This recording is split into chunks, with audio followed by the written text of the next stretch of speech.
then became aware of my wet face. I quickly wiped away the tears. "Yeah, I'm fine."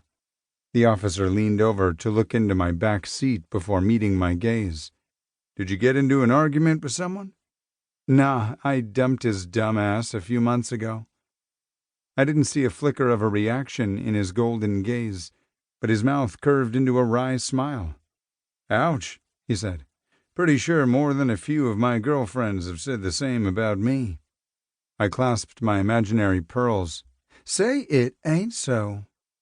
The officer chuckled and crossed his heart.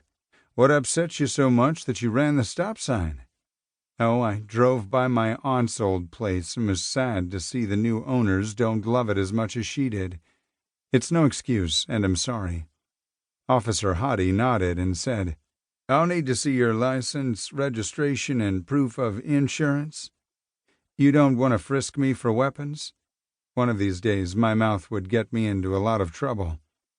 The cop blinked a few times, and then a slow smile spread across his face, until twin dimples peeked out from his cheeks. "Pretty sure you've shown me your weapons already." I knew he was talking about my sharp tongue and quick wit, but I couldn't let him off the hook. "Oh, darling," I cooed, "there'd be no doubt if I had." A series of beeps emitted from the radio hooked to his vest, followed by a tinny voice calling out codes and unit numbers. The sexy officer stood up straight and turned toward his patrol car. I glanced up in the rearview mirror and saw his partner, a super-sexy Hispanic man, signaling for my new fantasy boyfriend to hurry up. "You're in luck," the tawny cop said, startling me.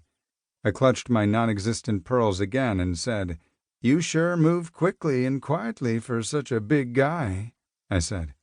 "Like a lion," he replied with a wink. "You won't see me coming until I'm on you." "Promises, promises."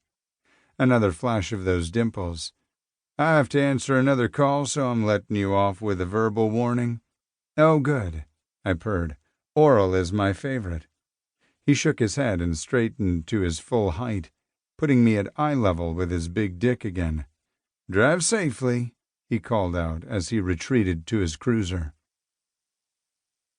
I shamefully stared at his ass in the side mirror and wiggled my fingers at them as they drove by with their lights flashing and sirens blaring a few seconds later.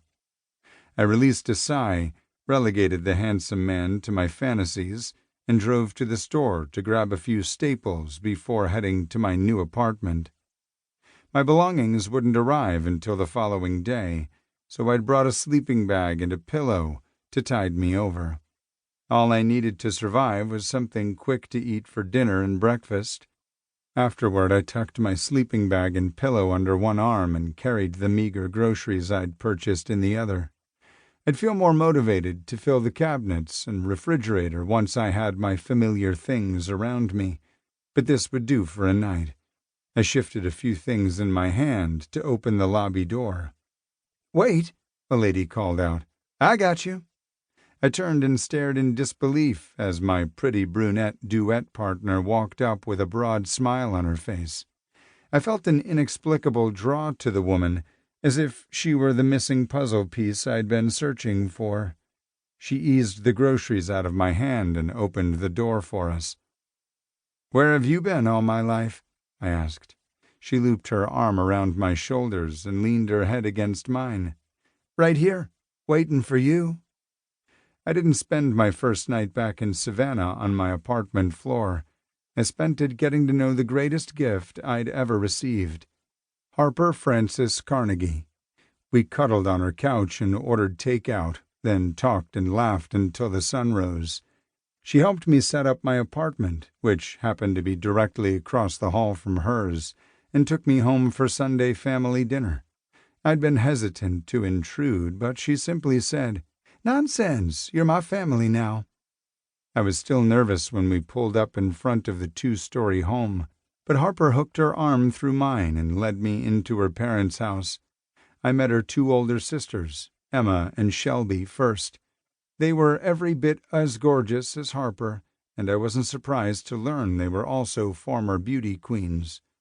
Their parents, Denver and